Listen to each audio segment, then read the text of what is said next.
Assalamualaikum warahmatullahi wabarakatuh. Alhamdulillahirabbil alamin. Wassalatu wassalamu ala asrofil anbiya'i wal mursalin ala sayyidina wa maulana Muhammadin wa ala alihi washabbihi ajmain, amma ba'd. Kembali lagi dengan kami dalam kalam Ramadan Santri dengan saya Qori Ernawati. Mengapa di dalam Al-Qur'an lebih banyak disebutkan memberi maaf, bukan malah meminta maaf? Padahal di setiap tahunnya, hampir di setiap tahunnya ketika kita akan memasuki bulan Ramadan, ketika kita selesai melaksanakan bulan Ramadan, yaitu bulan hari raya, pada saat hari raya Idul Fitri, kita lebih banyak dianjurkan untuk meminta maaf. Nah, dari situlah keagungan Allah, dimana ketika kita dianjurkan untuk memberi maaf, agar apa? Agar di dalam hati kita terdapat ketenangan. Ketika kita akan melaksanakan perintah Allah, ketika kita akan beribadah, hati kita sudah tenang, hati kita sudah tentram. Karena apa?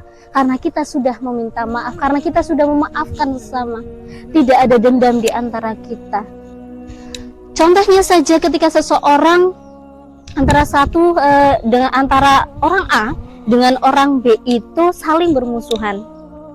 Kemudian si A itu membuat salah kepada si B. Nah, otomatis ketika si A itu merasa kok dirinya tidak bersalah, maka dia tidak akan meminta maaf kepada si B. Padahal si B itu sudah sangat mengharapkan dia untuk meminta maaf. Kenapa si A ini tidak mau meminta maaf kepada saya? Padahal dia itu sudah benar-benar salah. Nah, karena dia tidak mempunyai kelapangan untuk memaafkan si A, maka dalam hatinya terus bergejolak, terus merasa dendam, tidak ada ketenangan di dalam hatinya. Ketika dia beribadah kepada Allah pun terganggu karena dia masih ada urusan dengan yang lain. Nah, dari itu juga Allah sudah mempersiapkan qasru'af, yaitu istana kemaafan bagi orang-orang yang mau memaafkan di antara sesama manusia.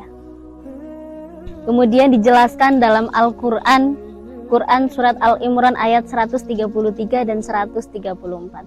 A'udzubillahi minasyaitonirrajim. Bismillahirrahmanirrahim. Wasari'u ila maghfiratin mir rabbikum wa jannatin arduhas samawati wal ardu uiddat lil muttaqin. Bersegeralah kalian, cepat-cepatlah kalian meminta ampunan kepada Allah Subhanahu wa taala. Dan surganya yang di dalamnya itu, surga di dalamnya itu adalah seluas langit dan bumi. Bayangkan saja bagaimana maha kuasanya Allah memberikan surga yang seluas langit dan bumi.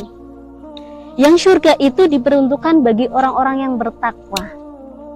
Kemudian disambung lagi dengan ayat selanjutnya, yaitu ayat Al-Imran ayat 134. Alladzina yunfikuna fis sarra'i wad dharra'i wal kadhibina al ghaidha wal 'afina 'anil nas wallahu yuhibbul muhsinin. Siapakah orang-orang yang bertakwa itu? Ada 3 di sini yang dijelaskan. Yang pertama adalah orang yang mampu memberikan harta bendanya baik di dalam waktu sempit maupun waktu yang lapang. Kebanyakan dari orang mau bersedekah kalau hartanya sedang banyak saja, ya tidak.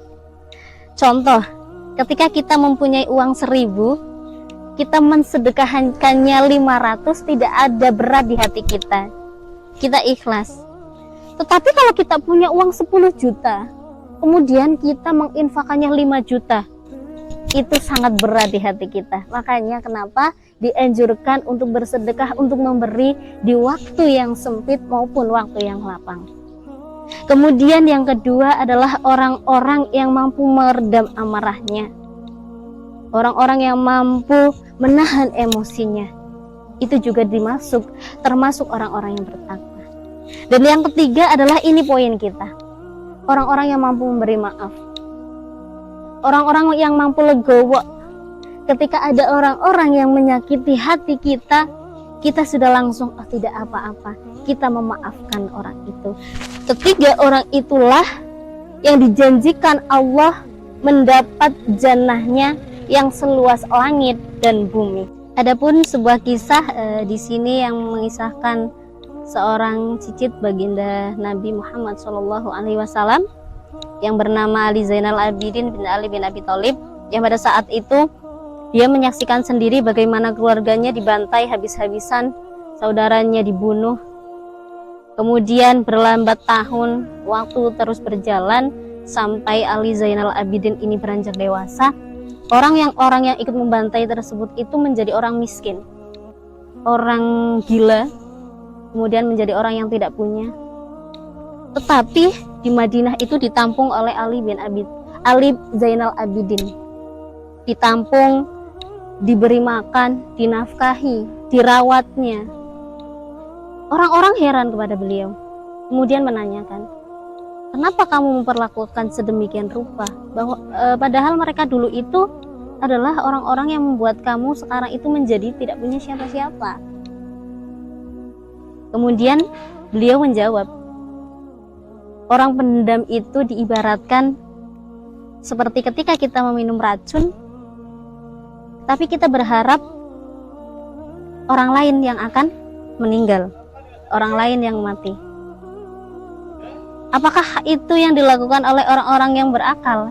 Sungguh tidak.